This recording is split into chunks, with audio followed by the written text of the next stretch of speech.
నమస్తే welcome to V3 news లక్ష్యం సమాజహితం నేను ఆకాంక్ష బులెటిన్ల ముందుగా హెడ్లైన్స్ చూద్దాం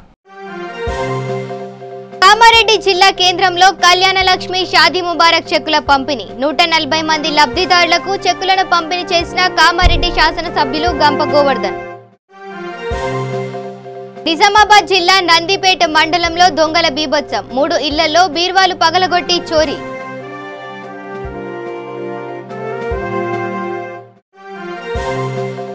2023లో ప్రభుత్వాన్ని ఏర్పాటు చేశామన్న కేంద్ర హోంశాఖ సహాయ మంత్రి హైదరాబాద్లో టెర్రరిస్టు మూలాలు ఉన్నాయనలేదన్న జి కిషన్ రెడ్డి గ్రామాల్లో ప్రజలు ఎదుర్కొంటున్న నీటి సమస్యలు చెరువులో చుక్క నీరు లేక అధికారుల నిర్లక్ష్యానికి బలవుతున్న ప్రజలు ఇక డీటెయిల్స్ చూస్తే కామారెడ్డి జిల్లా కేంద్రంలో ఈ రోజు స్థానిక ఆర్ఎన్బి గెస్ట్ హౌస్ లో కామారెడ్డి శాసన సభ్యులు గంప గోవర్ధన్ కళ్యాణ లక్ష్మి షాదీ ముబారక్ చెక్కులను పంపిణీ చేశారు కామారెడ్డి నియోజకవర్గంలోని 140 మంది లబ్ధిదారులకు 1.36 కోట్ల రూపాయల కళ్యాణ లక్ష్మి షాదీ ముబారక్ చెక్కులను కామారెడ్డి నియోజకవర్గంలోని 27 మంది పేదలకు ముఖ్యమంత్రి సహాయ నిధి నుండి మంజూరైన 8,84,000 రూపాయల చెక్కులను స్థానిక ఎమ్మెల్యే గంప గోవర్ధన్ పంపిణీ చేశారు నిజామాబాద్ జిల్లా నందిపేట మండలం కుద్వాన్పూర్ వన్నెలాకే గ్రామాల్లో 3 ఇళ్లలోకి 6 దుకాణాల్లో చొరబడి దొంగలు బీభత్సం సృష్టించడంతో ఒక్కసారిగా గ్రామస్తులు ఉలిక్కిపడ్డారు 3 ఇళ్లలో దొంగలు బీర్వాలు పగలగొట్టి చోరీకి యత్నించారు మరో మొబైల్ షాప్ బంగారు దుకాణంలో చోరీకి పాల్పడ్డ మొత్తం 6 తులాల బంగారం 15,000 నగదు అపహరణకు గురైనట్లు బాధితులు తెలిపారు సంఘటనా స్థలాన్ని స్థానిక ఎస్ఐ రఘువేందర్ పరిశీలించారు బాధితులు ఫిర్యాదు మేరకు కేసు నమోదు చేసుకుని దర్యాప్తు చేస్తున్నట్లు ఆయన తెలిపారు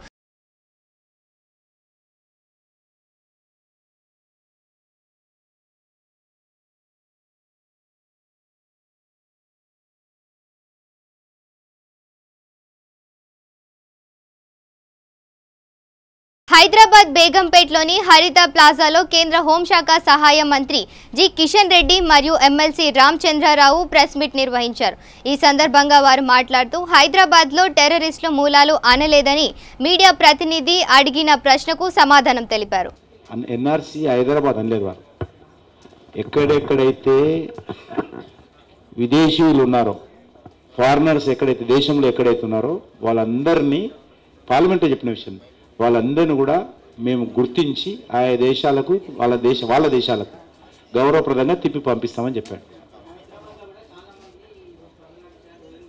ఉన్నారు అది మరి అది అంతే వస్తుంది హైదరాబాద్ ఒకటి కాదు దేశం అని కూడా మాట్లాడినప్పుడు దేశంలో పాటు హైదరాబాద్ గురించి ప్రత్యేకంగా చెప్పలేదు దేశంలో అనేక రాష్ట్రాల్లో అది ప్రతిపక్షాలు అడిగారు విదేశాలలో వచ్చినటువంటి వాళ్ళు ఎవరెవరు ఉన్నారు పంపిస్తారంటే ఖచ్చితంగా పంపిస్తాం అది ఇక్కడే కాదు దేశంలో ఎక్కడెక్కడైతే విదేశీయులు ఇల్లీగల్గా అక్రమంగా వితౌట్ పాస్పోర్ట్ వితౌట్ వీసా వచ్చి ఇక్కడ తిష్ట వేసుకొని నివాసం ఉంటున్నారో వాళ్ళని తిప్పి పంపిస్తాం అది ఖచ్చితంగా అది మన బాధ్యత ఏ దేశానికైనా కూడా ప్రపంచంలో ఏ దేశంలో అయినా సరే ఆ దేశంలో ఎవరుంటున్నారు దేశంలోకి ఎవరు వచ్చారు విదేశీయుడా వేరే దేశస్తుడా ఎందుకు అనేటువంటిది కనీసం ఆడిట్ ఉంటుంది మన దగ్గర ఆడిట్ కూడా లేదు ఎవరైనా రావచ్చు ఎవరైనా పోవచ్చు ఇక్కడ ఓటర్లు అయితే చాలు మాకు ఓట్లు వేస్తే చాలు అనేటువంటి ఆలోచన ఉన్నప్పుడు ఖచ్చితంగా భారతీయ జనతా పార్టీగా బీజేపీ అనే విషయం కాదు భారతీయ జనతా పార్టీగా దేశ హితం కోసం ఆ రకంగా ఒక నిర్ణయం తీసుకోవాలని తీసుకుంటున్నాం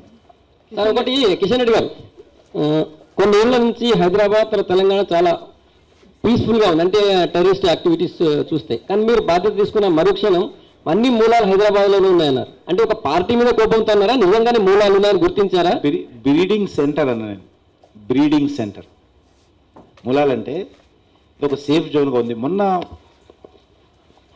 ఎన్ఐకి సంబంధించినటువంటి వాళ్ళు ఇక్కడ కూడా అరెస్ట్ చేసి తీసుకెళ్లారు కదా మీరే నా పేపర్లో టీవీలలో చెప్పారు నేనేం చూడలేదు మీరే చెప్పారు అప్పుడు నేను హోమ్ మినిస్టర్ని కాదు కాబట్టి మా ఎన్ఐలో వచ్చి ఇక్కడ అరెస్ట్ చేసిపోయారు ఇక్కడ బ్రీడింగ్ సెంటర్గా ఉన్నదనే విషయం చెప్పాను ఇక్కడ సేఫ్ జోన్గా ఉన్నదనే విషయం చెప్పాను నేను అంతే తప్ప మొత్తం దేశంలో ప్రపంచంలో ఉన్న టెర్రరిజం అంతా హైదరాబాద్లో ఉందని చెప్పలేదు హైదరాబాద్ కూడా one of the breeding centre for the టెర్రరిస్టులు వాళ్ళు అనేక రకాలుగా ఆకర్షితులు అవుతున్నారు పోలీసులు అయితే ఐఎస్ఐకి సంబంధించినటువంటి ఆలోచన విధానంతో ఆకర్షితులు అయితే చాలామందిని కౌన్సిలింగ్ చేయడం పోలీసులు జరిగిందని చెప్పాను తప్ప మొత్తం ఇక్కడ సెంటర్ అని చెప్పలేను Kishan Reddy, I have a question here.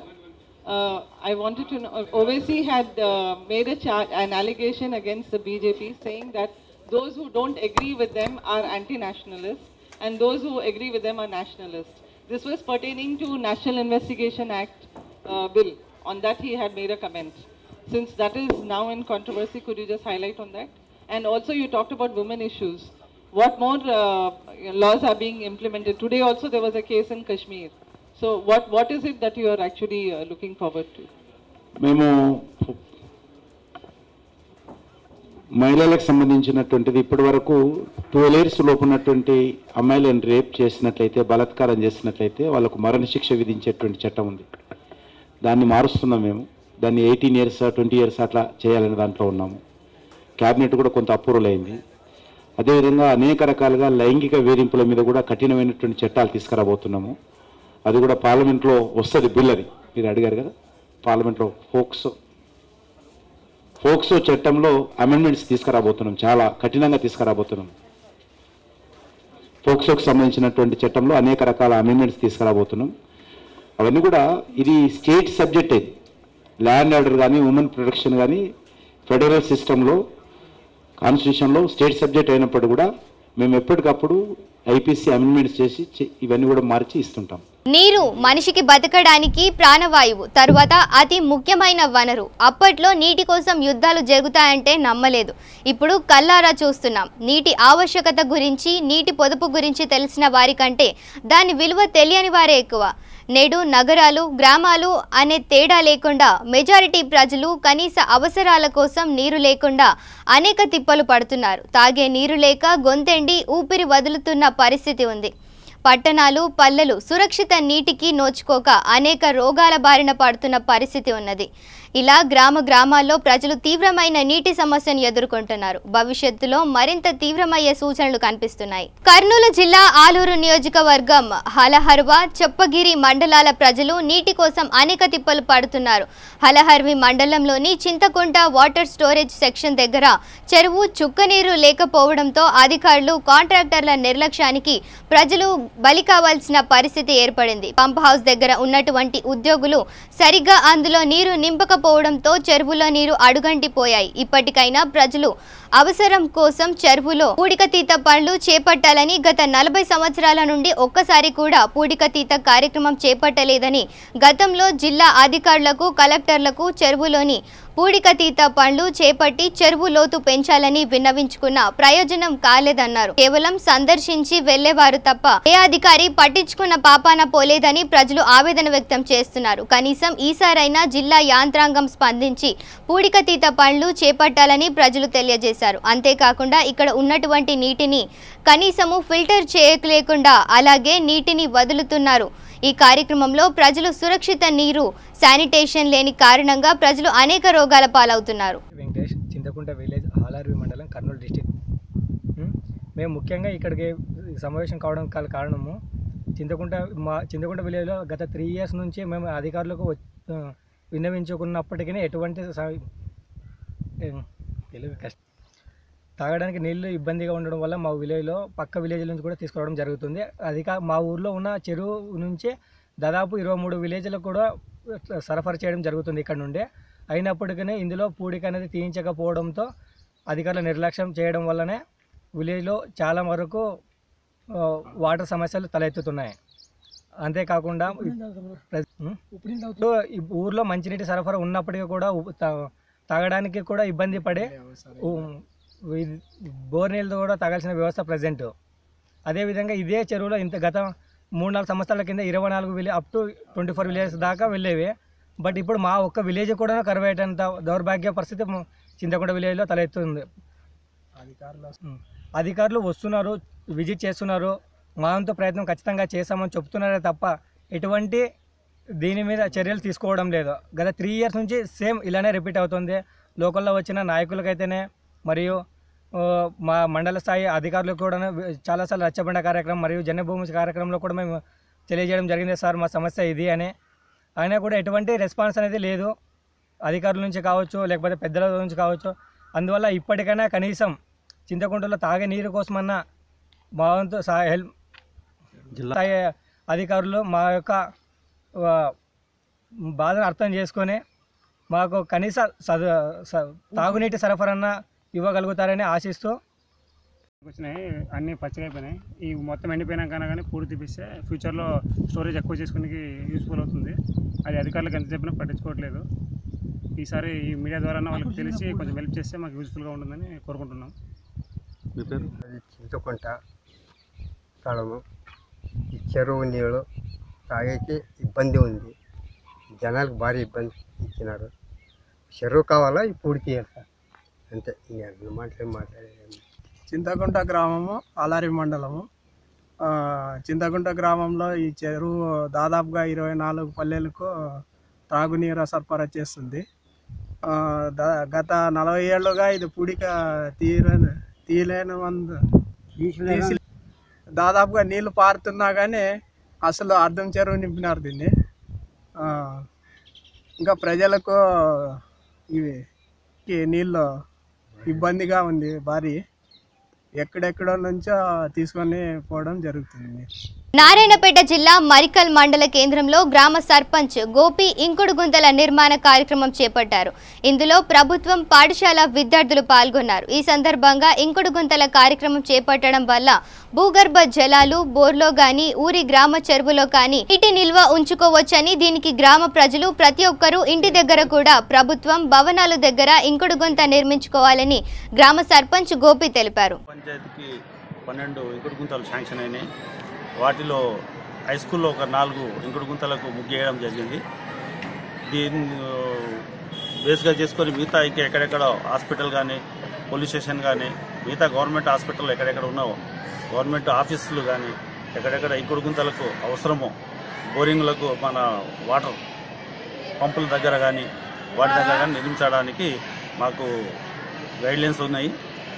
దానికి అనుగుణంగా ఇంకుడు గుంతలు చేపట్టి త్వరలో ఈ 2-3 రోజుల్లో కంప్లీట్ చేపిస్తానని దగ్గరుండి జాగ్రత్తగా తగు మోతాదులో మంచి క్వాలిటీ మెయింటైన్ చేసి పర్మనెంట్గా ఉండేటట్టు చేపిస్తామని హామీ ఇస్తుంది. చాలా ఉపయోగాలు ఉన్నాయి. ఒక విధంగా చూసుకుంటే డ్రై అయిన బోర్లు కూడా రీఛార్జ్ అయ్యే అవకాశం ఉంది. మరి చెట్లకు కూడా కింద వేర్లకు కూడా వాటర్ పోయి చెట్లు కూడా ఏపుగా పెరగడానికి కూడా అవకాశం ఉంటుంది. అదేవిధంగా భూగర్భ జలాల నుంచి మన ఇళ్లలో ఉన్న బోర్లు కూడా రీఛార్జ్ అయ్యే అవకాశం ఉంది. దీని నుంచి గవర్నమెంట్కి చాలా మరియు సమాజానికి చాలా ఉపయోగకరంగా ఉంటుందని ఈ సందర్భంగా మనవి చేస్తున్నాం.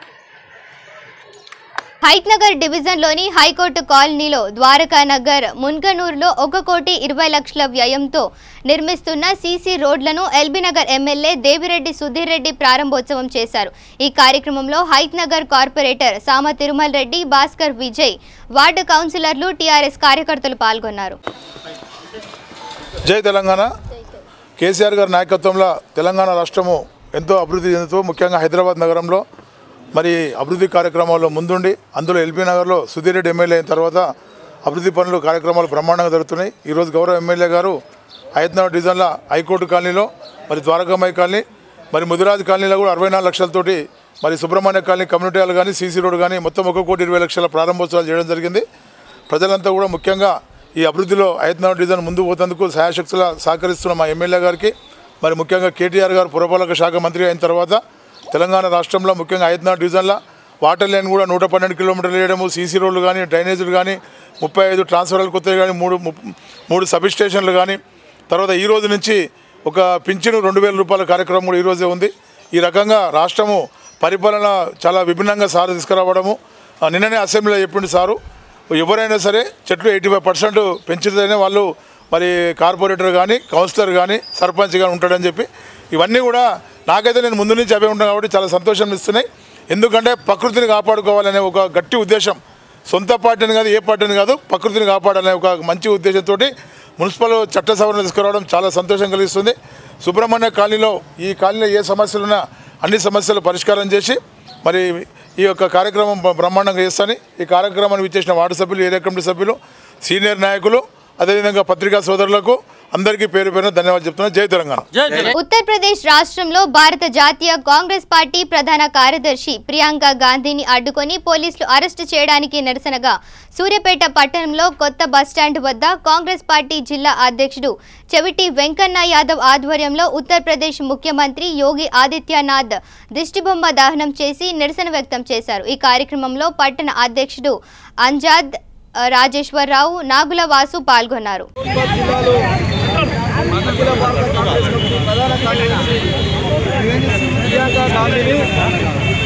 ఆ జిల్లాలో బాధిత కుటుంబాలను సుమారు 10 మంది చనిపోతే ఆ కుటుంబాలను పరామర్శించడానికి వెళ్ళిన అఖిల భారత కాంగ్రెస్ కమిటీ ప్రధాన కార్యదర్శి ప్రియాంక గాంధీని అక్కడ బీజేపీ ప్రభుత్వం అడ్డుకొని అక్రమ అరెస్టుకు నిరసనగా ఈరోజు సూర్యాపేట జిల్లాలో జిల్లా కాంగ్రెస్ పార్టీ ఆధ్వర్యంలో టౌన్ కాంగ్రెస్ పార్టీ ఆధ్వర్యంలో ఈ ధర్నా కార్యక్రమం చేపట్టడం జరుగుతుంది.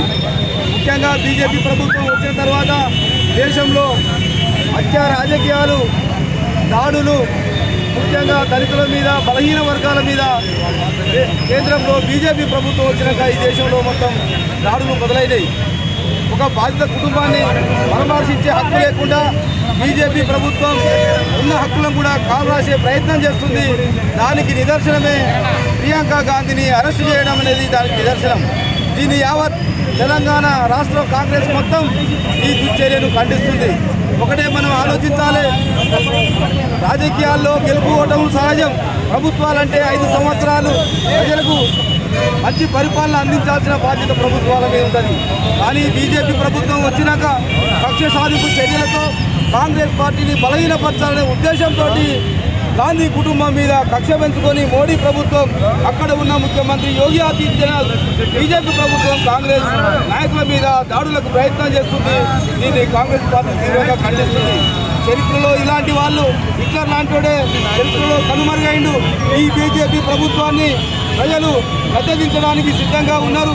మీరు ఏదైతే ఆనాడు అధికారంలోకి వచ్చే ముందు మాయమాటలు చెప్పి అధికారంలోకి వచ్చిందో, ఆశయ రంగు ముసుగులో ఈ దేశంలో అడుగు వర్గాల మీద, దళితుల మీద దాడులు చేస్తుంటే కాంగ్రెస్ పార్టీ చూస్తూ ఊరుకోదు. ప్రజలకు అండగా ఉంటుంది. ప్రజాస్వామ్యాన్ని రక్షించేది కాంగ్రెస్ పార్టీ. అందుకే మనం అందరం ప్రజాస్వామికవాదులు, మేధావులు అందరూ దీన్ని ముక్తఖండంతో ఖండించాల్సిందిగా విజ్ఞప్తి చేస్తున్నాం. బీజేపీ పాలిత ఉత్తరప్రదేశ్ రాష్ట్రంలో 2 రోజుల క్రితం భూ తగాదాలలో బీజేపీ పార్టీకి సంబంధించినటువంటి బీజేపీ పార్టీ ముసుగులో కొంతమంది గూండాలు ఈ తగాదాలో ఇంకొక వైపు ఉన్నటువంటి కొన్ని కుటుంబాల వారిని, అంటే 3 మహిళలను 7 మగవారిని అత్యంత దారుణంగా, కిరాతకంగా కాల్చి హత్య చేయడం జరిగింది. ఈ హత్యకు నిరసనగా, ఆ బాధిత కుటుంబాలకు బాసటగా ఉండడం కోసం కాంగ్రెస్ పార్టీ అఖిల భారత ప్రధాన కార్యదర్శి ప్రియాంక గాంధీ గారు ఆ ఉత్తరప్రదేశ్లోని ఆ జిల్లాకు వెళ్తే కనీసం ఆ కుటుంబాల ఇంటి దాకా కూడా పోనీయకుండా పోలీసు వాళ్ళు అడ్డుకొని అరెస్టు చేయడం జరిగింది. దీన్ని కాంగ్రెస్ పార్టీ యావత్ తెలంగాణ పూర్తిగా ఖండిస్తూ ఉంది. ఈ యొక్క ప్రజాస్వామ్య దేశంలో బాధిత కుటుంబాలను కాంగ్రెస్ పార్టీ ప్రధాన కార్యదర్శి, జాతీయ నాయకురాలు ప్రియాంక గాంధీ గారు పరామర్శించే హక్కు లేదా? ఇది ప్రజాస్వామ్యమా? BJP mark ప్రజాస్వామ్యమా? ప్రజాస్వామ్య దేశంలో ఎక్కడికైనా ఏ రాజకీయ నాయకుడైనా వెళ్ళి బాధిత కుటుంబాలను పరామర్శించే హక్కు ఉంటుంది. ఈ హక్కును కాలరాసే ఈ హక్కు ఎవరికి కూడా లేదు. అటువంటిది బీజేపీ ప్రభుత్వం అత్యంత కిరాతకంగా ప్రియాంక గాంధీ గారు వెళ్తే ఆ కుటుంబాల దాకా వెళ్ళనీయకుండా, కనీసం మాట్లాడనీయకుండా రోడ్డు మీదనే దాదాపు 25-30 కిలోమీటర్ల యువతల కంచెలాగా వేసి వేలాది మంది పోలీసులు వచ్చి అడ్డుకొని అరెస్టు చేయడం జరిగింది. దీన్ని తీవ్రంగా ఖండిస్తూ ఉన్నాం. ఇది ప్రజాస్వామ్య స్ఫూర్తికి మంచిది కాదు. యోగి ఆదిత్యనాథ్ ప్రభుత్వాన్ని, కేంద్ర ప్రభుత్వాన్ని హెచ్చరిస్తూ ఉన్నాం. ఎప్పుడైనా ఎక్కడికైనా కాంగ్రెస్ పార్టీ నాయకులు వెళ్తారు, బాధిత కుటుంబాలకు అండగా ఉంటాయి, ప్రజలకు అండగా ఉంటారని చెప్పి సందర్భంగా తెలియజేస్తా ఉన్నాను. Thank you. నిజామాబాద్ జిల్లా రుద్రూర్ జయశంకర్ పరిశోధన కేంద్రంలో ఫుడ్ టెక్నాలజీ విద్యార్థులు తయారు చేసిన ఆహార పదార్థాలను అతి తక్కువ ధరలతో విక్రయించి వాటి ఉపయోగాల గురించి ప్రజలకు వివరించారు. వీటి వల్ల ఆరోగ్యం బాగుంటుందని, ఎలాంటి రసాయన పదార్థాలు ఉండవని తెలిపారు. ఫుడ్ సైన్స్ నుంచి మేము తయారు చేసిన ప్రోడక్ట్స్ మేము ఫోర్త్ ఇయర్లో మాకు ఈఎల్పీ మాడ్యూల్ అనేది ఉంటుంది. సో ఈ మాడ్యూల్లో మేము ఏం చేస్తామంటే వితౌట్ ఎనీ కెమికల్స్ యాడ్ చేయకుండా వి మేక్ ప్రోడక్ట్స్ దీంట్లో మేము కాలేజ్లో ఫోర్ బ్యాచెస్ డివైడ్ అయ్యి డిఫరెంట్ ప్రోడక్ట్స్ తయారు చేస్తాము. మేము spices and cereal products, fruits and vegetable products and meat products చేస్తాము. అండ్ ఫ్రూట్స్ అండ్ వెజిటేబుల్స్కి వచ్చేసరికి మేము ఏం కెమికల్స్ యూజ్ చేయకుండా పికిల్స్, జామ్స్ అండ్ స్క్వాష్ తయారు చేస్తాము. అండ్ సీరియల్ ప్రోడక్ట్స్లో multigrain atta with using ragi, will make ragi malt and sesame laddu, popcorn, and with coming to meat, we keep chicken pickle, fish pickle, and other snack products. And coming to spices, we make chili powder. Baita chili powder ki deeniki difference endante they lack the color and brick powder, and memo pure ga chestam idi ee chicken masala.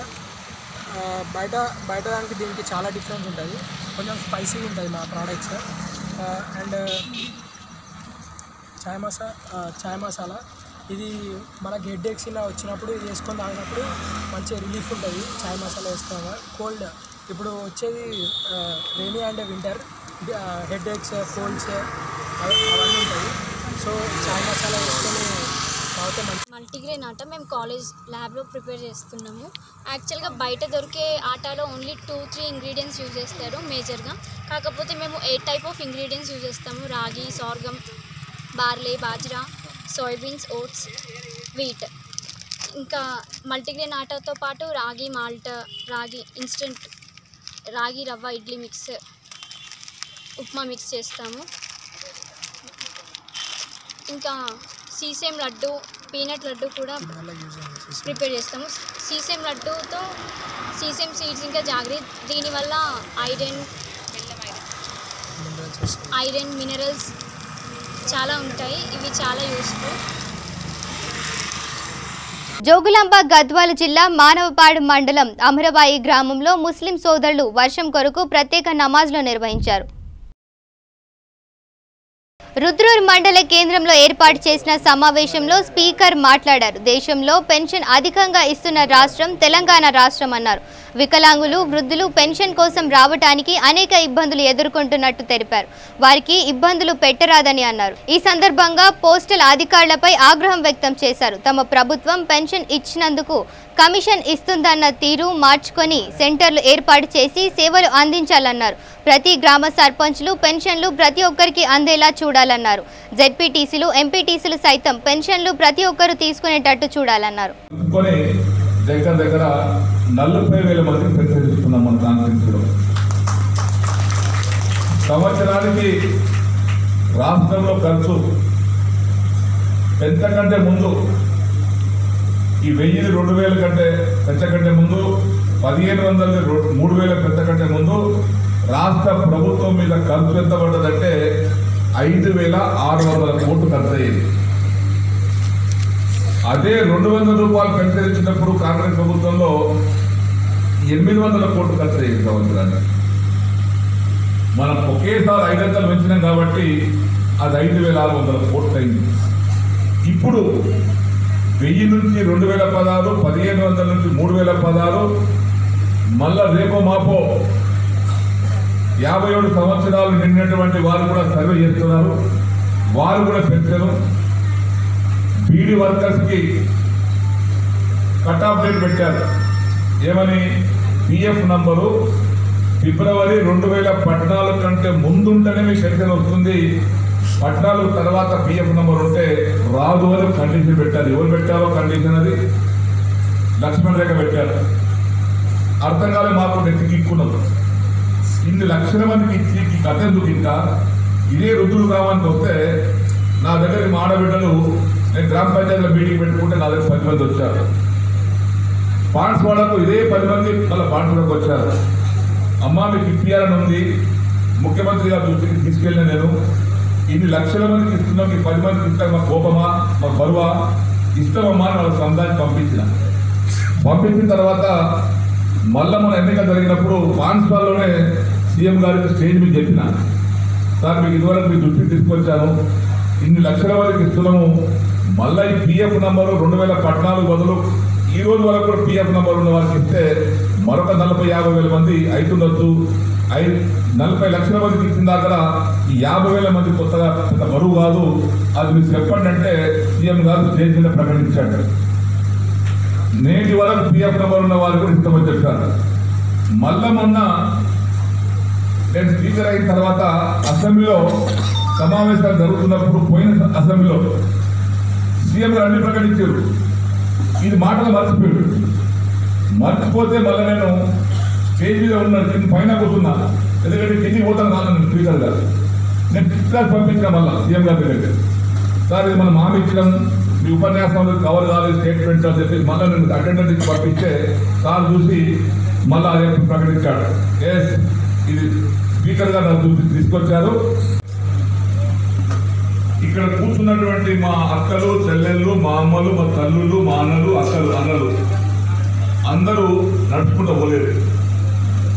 ముసలోళ్ళు కానీ వికలాంగులు కానీ కట్టబట్టుకొని ఈ ఊళ్ళో pension ఇంకో పక్క ఊరికి తెమ్మని తెచ్చుకోలేదు. నేను పోస్ట్ ఆఫీసు అధికారులు విజ్ఞప్తి చేస్తున్నాం, ఆర్డీఓ గారికి మా పీడీ గారికి విజ్ఞప్తి చేస్తున్నాను.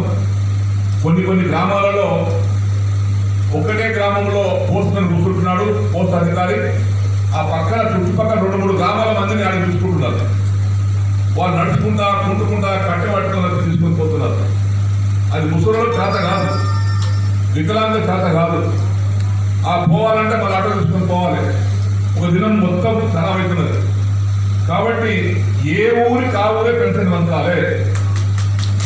ఇది సర్పంచులు ఇంతకంటే పుణ్యం ఇంకోటి రాదు. వాళ్ళని తీసుకొచ్చి అంబెమలను తీసుకొచ్చి రుద్దురు రండి, చిక్కడి పొలం తీసుకొచ్చి గానపల్లి రండి, పోతగొల్లం తీసుకొచ్చి కోటిగిరి రండి, కొత్తపల్లం తీసుకొచ్చి బసపూర్ రండి, చంద్రులను తీసుకొచ్చి ముసలు రండి. ఇవన్నీ వద్దు. ఏ ఊరికి ఆ ఊరికే పోస్ట్ మ్యాన్ పోవాలి, వచ్చిన పెన్షన్ ఆ ఊళ్ళో మంచేయాలి. దీనికి సర్పంచ్ బాధ్యత వహించాలి, ఎంపీలు జడ్పీటీలు వహించాలి. అవసరం వస్తే ఆ పెన్షన్ వచ్చిన నెలలో మీరు గ్రామం తిరిగి పెన్షన్ ఏ విధంగా వస్తున్నారు, చక్కగా అందుతున్నాయా లేదా, వారికి ఇబ్బంది ఉందా, ఏ ఊరు కావురు వస్తే పర్వాలేదు. ఇప్పుడు రుద్రుడు గ్రామం ఉంది, రుద్రుడు గ్రామంలో అవసరమైతే 2 గంటలు పెట్టండి.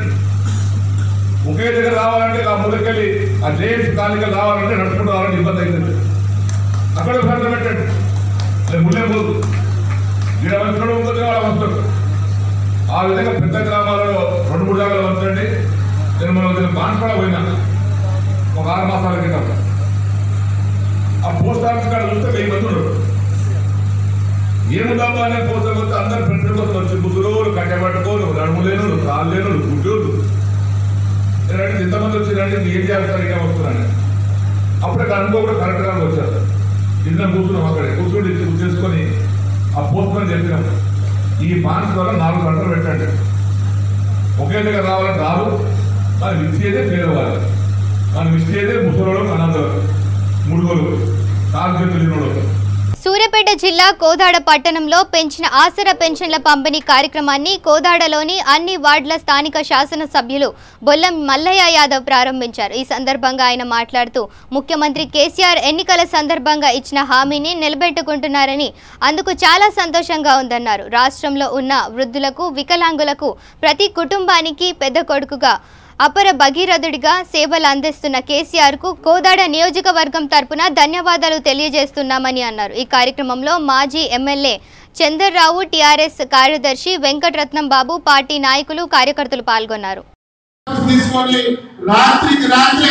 మన కోదాడ నియోజకవర్గాన్ని చేరుకొని ఉదయపాటికల్లా పేదల జీవితాల్లో వెలుగు నింపాలి. ఈ పెన్షన్ కార్యక్రమం లేట్ అయింది, ఇంకా లేట్ చేసే బాధ్యతటువంటి యంగ్ అండ్ టాలెంటెడ్ లీడర్ మన కోదాడ నియోజకవర్గ శాసనసభ్యులు బొల్లం మల్లయ్య యాదవ్ గారు ఈ రోజు పొద్దున్నే సిపిఎస్ లో 11 గంటలకు పాల్గొని, అలాగే పెరికాస్ట్ లో ఉన్నటువంటి 4 వార్డులకు సంబంధించి అక్కడ పాల్గొని, ఇది 3వ కార్యక్రమం. ఈ యొక్క తెలంగాణ రాష్ట్రంలోనే మన కోదాడ నియోజకవర్గం సరిహద్దు ప్రాంతంలో ఉంది. బులెటిన్ ముగించే ముందు హెడ్లైన్స్ మరోసారి చూద్దాం. కామారెడ్డి జిల్లా కేంద్రంలో కళ్యాణ లక్ష్మి షాదీ ముబారక్ చెక్కుల పంపిణీ. 140 మంది లబ్ధిదారులకు చెక్కులను పంపిణీ చేసిన కామారెడ్డి శాసనసభ్యులు గంప గోవర్ధన్. నిజామాబాద్ జిల్లా నందిపేట మండలంలో దొంగల బీభత్సం 3 ఇళ్లలో బీర్వాలు పగలగొట్టి చోరీ.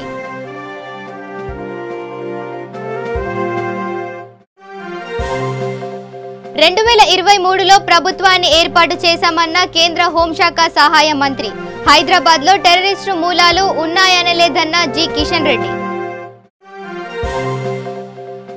గ్రామాల్లో ప్రజలు ఎదుర్కొంటున్న నీటి సమస్యలు, చెరువులో చుక్క నీరు లేక అధికారుల నిర్లక్ష్యానికి బలవుతున్న ప్రజలు.